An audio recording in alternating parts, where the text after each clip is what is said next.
درود بر شما. من از کشوری آمدم که زن بودن در آن جرم است. روزنامه نگاری جرم است. دگرباش جنسی بودن جرم است. دگراندیشی جرم است. اعتراض جرم است. فعال حقوق بشر بودن جرم است. تعداد محرومیت‌ها و محدودیت‌ها در کشورم آنقدر زیاد است که دیگر جایی برای آزادی باقی نمانده است. مجازات این جرم‌ها بازداشت، شکنجه، شلاق، زندان، تجاوز و اعدام است.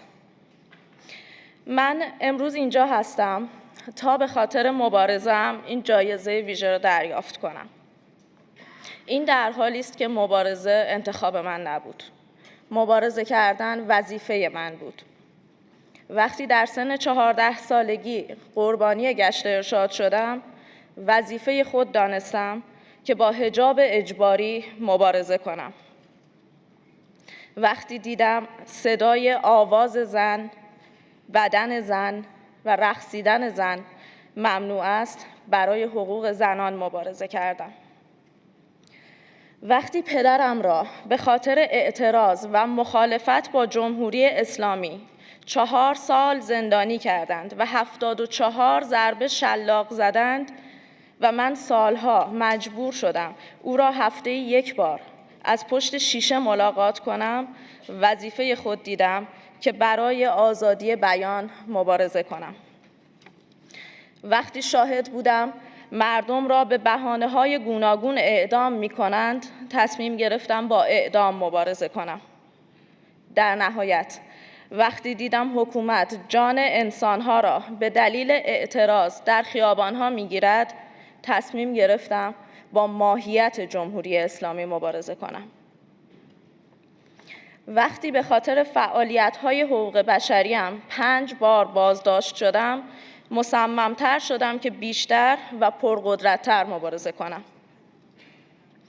لباسی که هر روز برای خروج از خانه می‌پوشیدم یک لباس معمولی نبود. لباس رزم بود و بیرون از خانه میدان جنگ بود.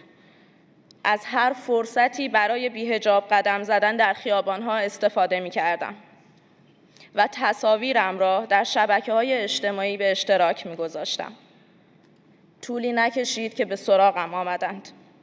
به ساختمان پلیس اخلاقی رفتم.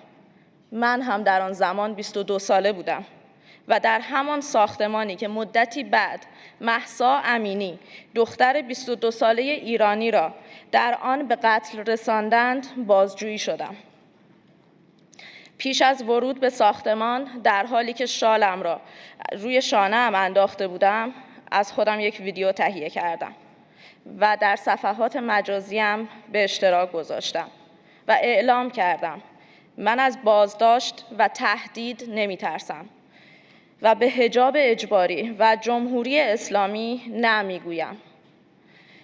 پدرم که همراه من آمده بود و از من حمایت کرده بود، مقابل چشمانم کتک خورد و هر دوی ما را بازداشت کردند. او به 74 ضربه شلاق محکوم شد و من به حبس و جریمه نقدی محکوم شدم. قاضی به من گفت حجاب اجباری قانون است و تو باید به قانون احترام بگذاری.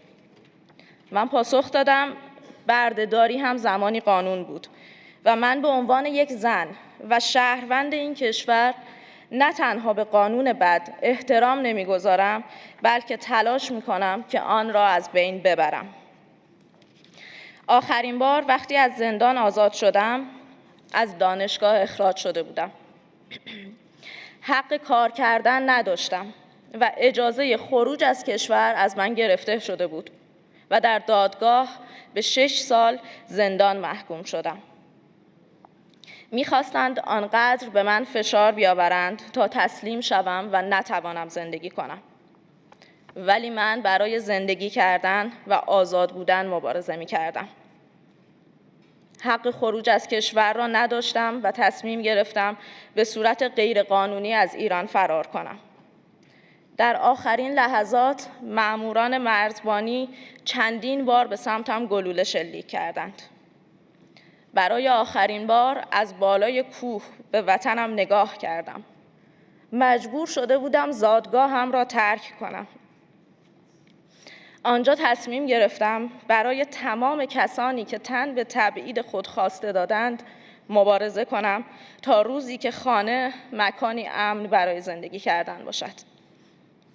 روزی که دیگر زن بودن در آن کشور جرم نباشد، جواب اعتراض گلوله نباشد و هیچ کس برای ابراز عقیده‌اش در زندان نباشد و هیچ انسانی به جرم اعتراض محکوم به مرگ نشود.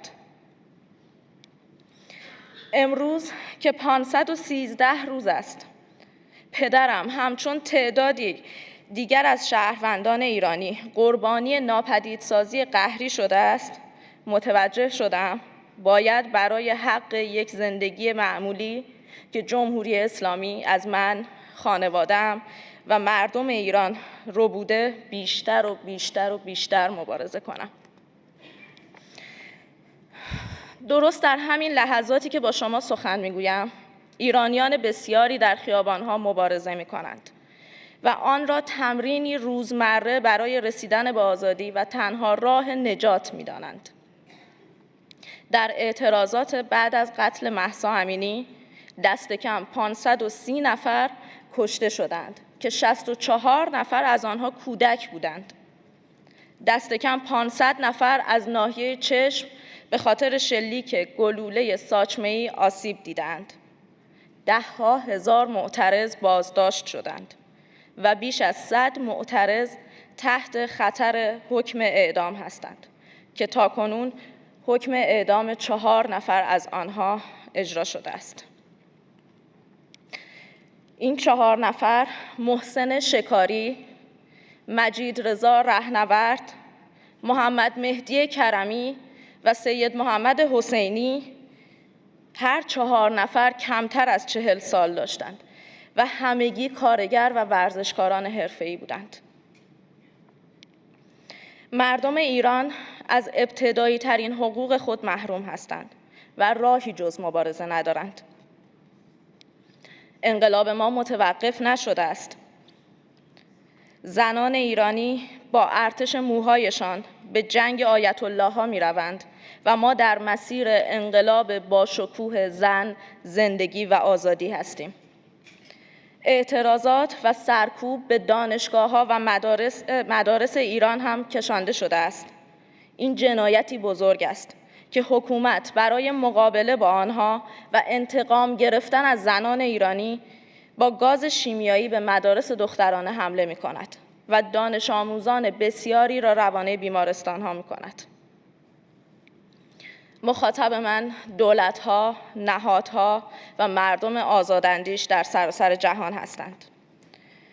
امروز که جمهوری اسلامی در آسیب پذیرترین حالت خود قرار دارد، کنار مردم شجاع و زنان مبارز ایران بایستید.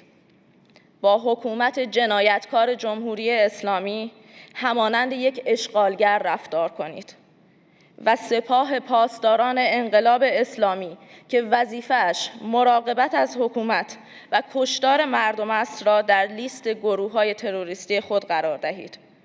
چرا که کشور من توسط یکی از خونخوارترین دیکتاتورهای تاریخ اشغال شده و مردمم گروگان گرفته شده اند و گروگانگیری به ابزاری برای ساکت کردن مخالفان و امتیاز گرفتن از دولت‌های غربی تبدیل شده است. از شما سپاسگزارم که من را لایق این جایزه دانستید. من این جایزه را متعلق به هموطنان شجاعم و به خصوص زنان ایرانی می‌دانم که برای به دست آوردن حقوق انسانی خود در حال مبارزه روزمره با حکومتی ضد زن، ضد زندگی و ضد آزادی هستند و تا رسیدن به هدف خود که مورد تحسین همه جهانیان قرار گرفته است، دست از تلاش بر نمی‌دارند. پیروزی از آن ماست. زن، زندگی، آزادی.